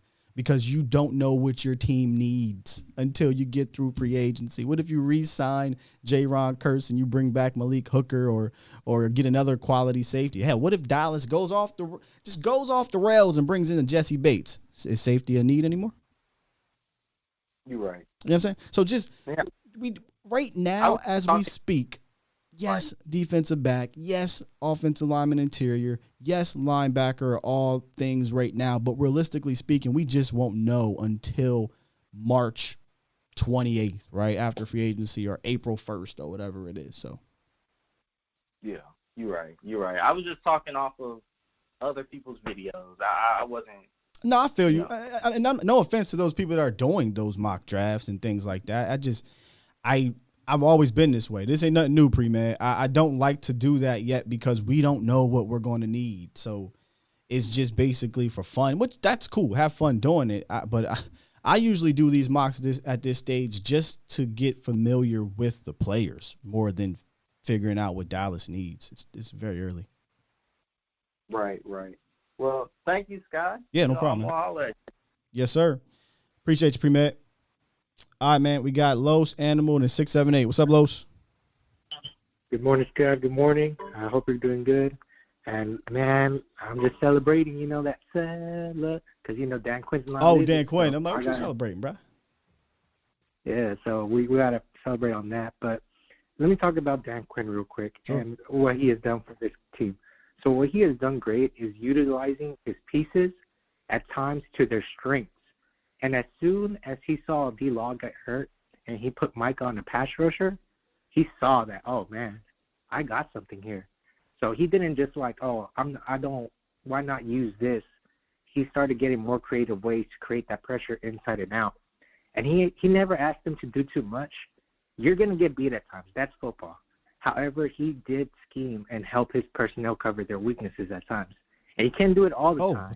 Without a doubt, but I feel like the thing he implemented the most was confidence in his players, rookies or vets, to make plays on the ball. Because in defense, his defense is mainly lining up man-to-man and stopping your man. And to do that, you're asking a lot. But when you implement confidence in your players, that changes the whole thing. And I feel like Dan Quinn, by doing that, adds a mojo to the defense on, just like, yeah, give me that ball, put me in, coach. I want to make a play for you, Yeah. And Kellen needs to take a page out of that book, which is implanting confidence in his players. You can't fake the funk, man. You can't fake that. That is who Dan Quinn is. Right? Like, that's why Dan Quinn can go in the room and land a head coaching job that he wants, if out of these 8, if he really wanted, because he can galvanize a room. I don't have it up here, but there was the quote from one of the hiring committees that came out and said, Kellen Moore, we don't believe in him. We don't believe he can be a leader. We don't believe he can go in front of a group of men and get them to come out and rally and play for him, et cetera, et cetera. And that's major. You can't fake that. And let's just be real. If you're in that locker room, Kellen Moore tries to become rah-rah out of nowhere or, start faking a funk, that'll probably push him back even more. Like, hold on. Who are you? Excuse me? Run that back. You said what, Kellen? Yeah, you're right.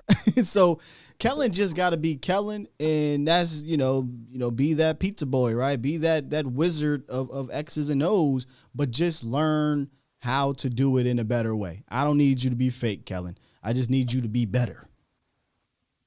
Exactly, Scott. And it's not that we haven't shown the ability to be aggressive, because, there are some games where we go up there first quarter, second quarter, and we run up the score. And I feel like Kellen has to adjust in, basically putting confidence in his players, as in, look, Cooper, even though you're on 101, I need you to make a play on this ball. Because I feel like when we struggled this year was just him scheming his receivers open all the time. I feel like Dak has to, I feel like Kellen has to go to Dak and be like, hey, hey, Dak, even though this receiver's not open, that's your X. I need you to have confidence in him, like Cooper or CD, to basically make a play on the ball.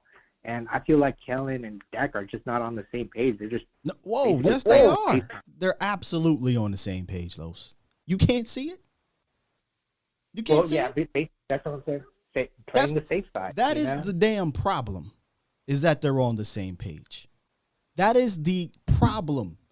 Kellen Moore comes out and says, we don't want to focus on one player. We don't want to narrow it down. We want to take what the defense gives us aggressively.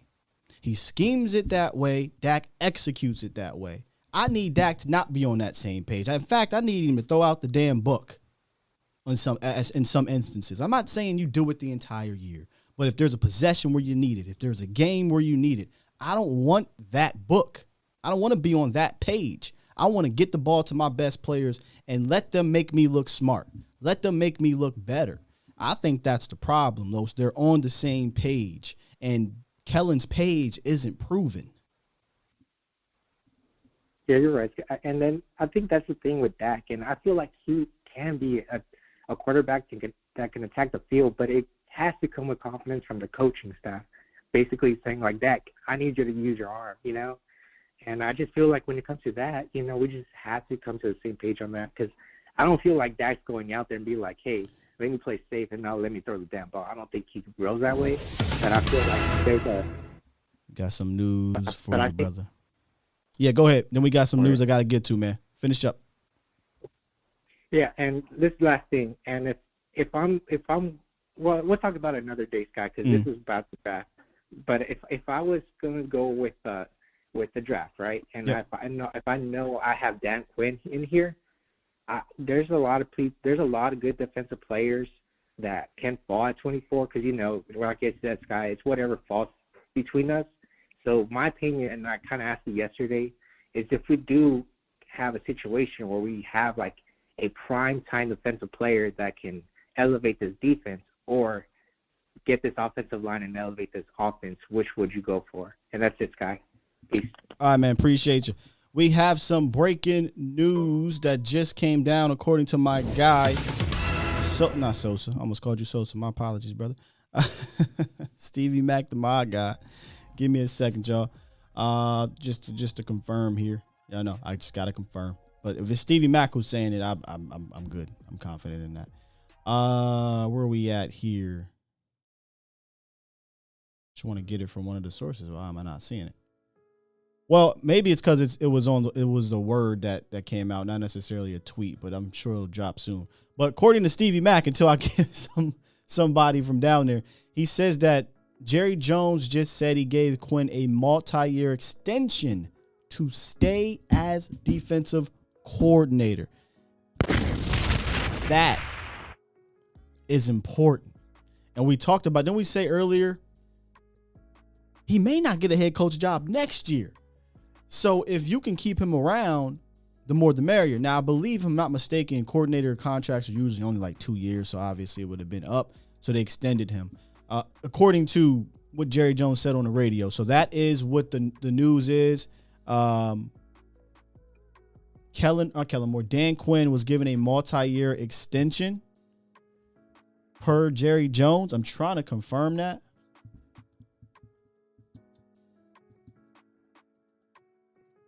Okay, here we are. Alert. Jerry Jones tells Dallas Morning News that Mike McCarthy's job status was never in question. Said he and McCarthy were working behind the scenes to do all they could to retain Dan Quinn. Quinn has received a multi-year extension to remain a defensive coordinator per David Moore. So there you have it. Quinn will hopefully be around longer than 1 more year. Or 2 more years, hopefully for the next 3 years if his contract has been extended to 2 more years. So there it is. Dan Quinn, defensive coordinator for Cowboys, contractually beyond 2022. All right, man, we got Animal, and then we'll wrap this thing up. What's up, Animal? What up, Scott? How you doing this morning, brother? I'm good, man. How are you? Doing good, man. Yeah, I just want to get my little thoughts on Sean Payton and kind of like what's the difference between him and Mike McCarthy and also Kellen Moore. And you kind of brought it up early in one of the past shows when you said scheme. But I think a lot of people don't understand what scheme means. And it's kind of like what the 49ers and Kyle Shanahan does. Like, sure. Every game he goes into, he's gonna have about 25 scripted plays. And scripted plays mean he's going to run these plays regardless of what the other defense is throwing at him. He knows, like, hey, this play right here is going to give me 20 yards. It's going to get me in field goal range. This play right here is going to get me in the red, such and such. Kellen doesn't do that. I think Kellen does one of those. He plays – he calls the game like he's playing Madden. He's like, oh, I'm going to pick this play. Oh, that play works. Okay, I'm going to go to this next play. That play works. And a lot of the times he doesn't, like – yeah, kind of like what you said yesterday. You talking about his first 15? That's what they call it in the league, right? That first 15. His first 15 is so mediocre. It's very hit and miss. Yes. It's mostly miss against good teams, but it's very mediocre, man. Whereas I call Kyle Shanahan. I think Kyle Shanahan and Andy Reid are the GOATs at first 15 scripted plays. They attack exactly your weakness early and often. And they make you have to adapt to it right now. Whereas I don't know that we're coming out attacking weaknesses as opposed to like you said, doing plays. And an example of this is a second possession, if correct me if I'm wrong, but I believe it was a second possession against the Arizona Cardinals.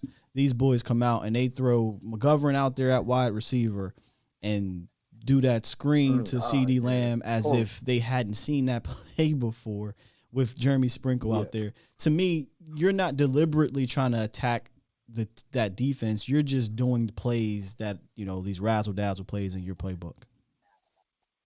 Because even with that, like you said, like Sean will run one play, and then he'll sit on that play into the second half, come out in that same formation, and then run it a whole different way.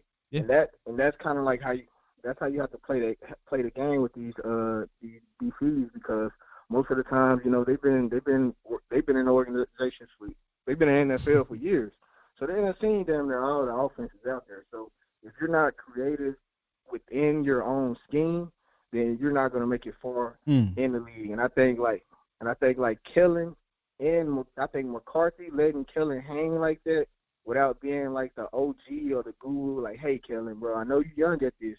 You need to kind of like, if you're going to run these plays, you need to set these plays up like this. You need to, come up with a different play. You might need to come up with 7 different variations of this play, because you never know, like, what's going on. And I was with you when you was big on Kellen hiding plays and saving plays. I know.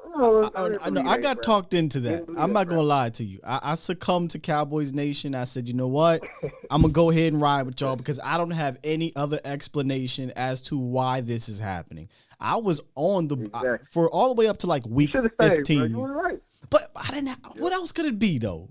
You know what I mean, Animal? What else could it be? I was sitting here saying the same thing that you just said. Like, that's well, I don't know if you said it, but I was saying that's stupid.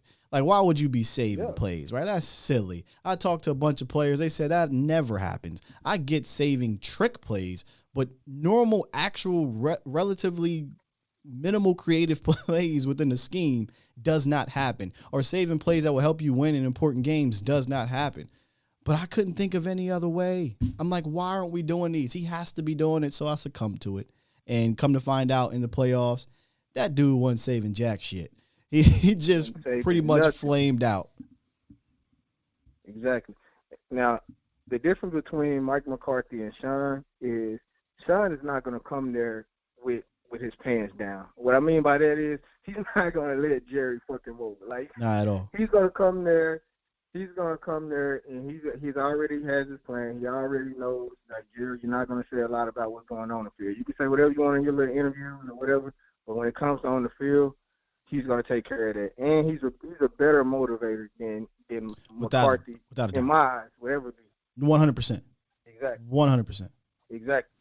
Because and the biggest thing I think when McCarthy lost Dak at is, I don't know if it was a day or a week before the actual playoff game, and then it was a story came out that Dak walked up to McCarthy and said, hey, what do you need from me? And McCarthy just said, be you or be yourself. And I'm like, man, like, you got Mahomes over here with 14 seconds left, going on the field, Reaper, and and you got Reed dropping like gold, jewels, and nuggets. That right there, that fired me up, bro. I don't even play football. I had to go to work and outperform everybody at work. You in there with the Grim Reaper hoodie on? They're like, why you got a Grim Reaper hood on? Yeah, man, I'm Grim Reaper mode today. Yeah. But so like that moment right there, Dak probably walked away like, man, I can't do nothing with this guy. Like, that was his opportunity to say, hey, Dak, maybe you need to target Coop more. Hey, Dak, maybe you need to, when you see these two-share high, maybe you need to go. Don't be afraid to take the check down, bro. You might be called Deacon Dak, but you're going to be called a winner by Cowboy Nation. Everybody in Cowboy Nation is going to look. Animal, when I thought there was something weird with the relationship, not saying again, I'm not saying it's a bad one. It just may not be much of an emotional connection there. It was during Hard Knocks.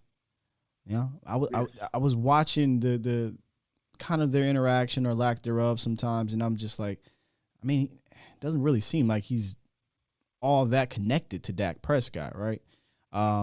So I kind of noticed it then, and then I just put it in the back of my memory bank. I didn't care for it moving forward because I truly believed one of the most important relationships should be play caller and quarterback, and he wasn't a play caller or obviously the installer. So I'm like, all right, how was the relationship with Kellen? And everything was all good. It was all good, right? But when things started to get murky and you need your coach to coach, right? Or you may need your quarterback to be a little bit confrontational with your coach, it didn't seem like that happened. But yeah, that's kind of when I called it, Animal. Yeah, he was trying. It seemed like McCarthy's trying his best to get form a relationship with Stephen Jones and Jerry Jones, and not his actual quarterback, OC, and players, bro. Because I mean, I don't think he's really that guy for the team. So I'll be glad when he leaves as well. The only cons that I have with Sean Payton, and this is kind of like a little insider information. Last one, Animal. Last one. Yeah. That's it. Then I'll go. My friend, she dated a few Saints players, and they all don't have the best things to say about Sean Payton as a person. And so there's a lot of stuff that goes on behind the scenes that, of course, we don't know about because we're not in the locker room, we're not in the organization. But I do trust the information that was given to me because the girl I know, she's been this way for a long time. Animal dropping some nuggets over. Get some pillow talk. Hey man, because what I don't want, Sky, and this is my biggest thing, I don't want the same thing that happened to us that happened to the Raiders. And I don't want any information to come out to the who about Sean Payton down the road. Because it could be Sean. We don't know why Sean Payton really leaving. Hold on, he burnt out, or he could be like, "Hey, man." Man, Sean Payton leaving because he said, "Hold on, wait a minute now. Drew Brees gone. We $75 million under the cap or over the damn cap. The front office we done ran this thing 16 years in the ground. It's time to go." Sean knew exactly when to step away. He knew this was about to be a rebuild with no bread. That's so cold-blooded, yeah, you knew what it is. It is. That's deep. But hey, I need a little bit of that cold-bloodedness from my coach. Yeah, hey, facts. But yeah, that's pretty much it. If he's gonna come in here and rule with fear, man, it just gotta be that right type of fear. Because I don't want him to come here and then he start mistreating players. And our stars already feel like they can get away with murder in Dallas. So if he can actually control that, then yes, I can see him elevating everybody on the team to another level, and hopefully that will get us to the Super Bowl. Indeed, that's pretty much all I had to say, man. Appreciate you, bro. I appreciate you as well, Animal. Enjoy your weekend. I saw this compilation of videos from Sean Payton in the locker room, dancing and jigging, you know what I mean, with the players. So to me, I feel like he has a great connection with them, but he got some pillow talk inside information that I can't get for you. So, but no, seriously, I think Sean would be great with these guys. I don't really see that being too much of a problem. I think we do need a bit of a firm fist. I don't think McCarthy is that. Hell, look at the way the team was undisciplined. The only way, man, is kind of just like we've been saying for a long time, at least me, if you're going to win with this setup, you're going to have to do it probably in spite of the coaching at some point or points during the year. That's the way to do it. I told y'all, man, as a head coach, the pressure for me is on you to win in spite of that man above you. As a Q, the pressure is on you to win in spite of that man above you who has that man above him. That's the unfairness that I put on them, but that is what it is because as a Cowboy fan, this is how we're operating for the foreseeable future. That's just, that's how we got to do it. So can McCarthy overcome that? I don't think so at all. So now I need these players to do that, right? I'm going to need these players to do it, especially if you're going to keep Kellen. Listen, now here's the thing about Kellen. I'm going to be hard on him until he proves me otherwise because I was with you, man. But we have to see if Kellen Moore can adapt, right? All right, Kellen, you got punched in the mouth for an entire half of the season, if not longer. Can you respond? You're smart, man. You're not dumb. You've been around the league now for quite a while. This is going to be your 4th year as a coordinator. Can you look around the league? It's a copycat league. Still some things other teams do. Watch how other coordinators flow. Develop better game plans because it sounds like that is your responsibility. Can you get better? I believe you can. Will it be here? I don't know. He may need to go through. This may be the first marriage, right? Then you get a divorce and your second marriage is better. You know who did that well? Sean Payton. Sean Payton was with the Giants first. Went from, I believe, quarterbacks coach to OC pretty quickly. wasn't too good, got fired. Dallas came over to Dallas with Bill Parcells, started to get better, and then went to New Orleans and then took off, right? So he went through his down moments. Kellen was kind of gifted this. We all understand that.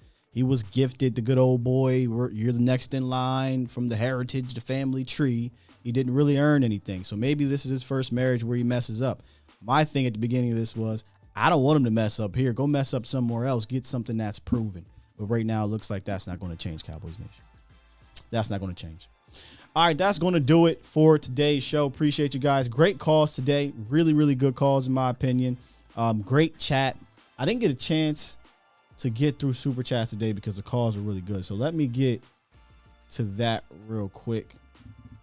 Want to make sure I acknowledge you guys.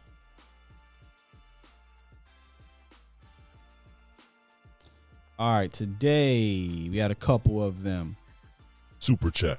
Charles Gross with the $4.99 donation, just donating to the nation, as my guy Law say. Appreciate you. Super chat. Eagles are trash in Japanese. Says Tyler Linderbaum out of Iowa. That's who we need. Yes, would love to have him. And then Dom says Jerry. Super chat. With an interview at 10 with KC, KNC Masterpiece out of the blue. So appreciate those super chats, y'all. Appreciate y'all for being here on this fantastic Friday is what I'm going to call it, because of this guy. Cowboys! I'm back! He's back, ladies and gentlemen. And that will do it for today's show. Appreciate y'all. Y'all have a wonderful weekend. Enjoy the championship Sunday games. I got Chiefs. And I got Rams.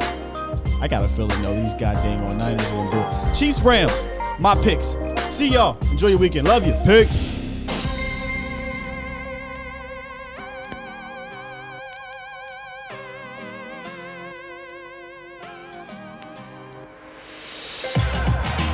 Shout out to Stevie Mac, the mod god.